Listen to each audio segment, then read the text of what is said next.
इस आधुनिक काल में जो व्यक्ति अपने तर्कों के स्तर पर पूरी भारतीय परंपरा में एक विशेष स्थान रखता है, जिससे टकराना बहुत ही मुश्किल काम है। इनके बारे में कहते हैं कि इनके सामने जाओ तो चुपचाप आ जाओ वापस। अगर आपने 2-4 सवाल पूछ लिए तो लहूलुहान होकर लौटोगे, क्योंकि जितना इस आदमी ने पढ़ लिया था ना, मजाक नहीं है। और जिस उपनिषद पे बात करो, गीता पे बात करो, अष्टावक्र गीता पर बात करो, कबीर पे बात करो, किसी कवि पे बात कर लो, ताओ धर्म है, चाइना में चलता है, लाओ त्से उसके संस्थापक हैं, उन पर भी किताब लिख दी पूरी की पूरी। जितना अध्ययन रजनीश नाम के व्यक्ति ने किया, फिलोसफी में रुचि थी, प्रोफेसर हुए जबलपुर के कॉलेज महाकौशल में, बाद में नौकरी को लात मार के पूरी तरह से दार्शनिक हो गए। और एक दौर था कि जब अमेरिका में एक शहर का नाम था रजनीशपुरम, जिसके वो संस्थापक थे।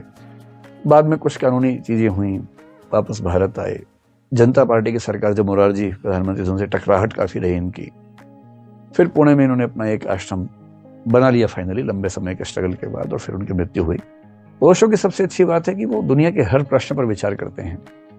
धर्म, अध्यात्म, दर्शन को बहुत सारी रूढ़ियों से बाहर निकालते हैं, और उनके तर्क ऐसे हैं कि उन तर्क से लड़ना आसान काम नहीं। बेहद तार्किक व्यक्ति हैं।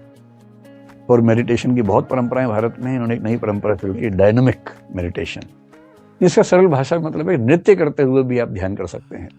ध्यान करने के लिए कुंडली मार के बैठना और उसके बाद ऐसे करके, ये जरूरी नहीं है, वो भी तरीका है, लेकिन ध्यान तो नृत्य करते हुए भी हो सकता है।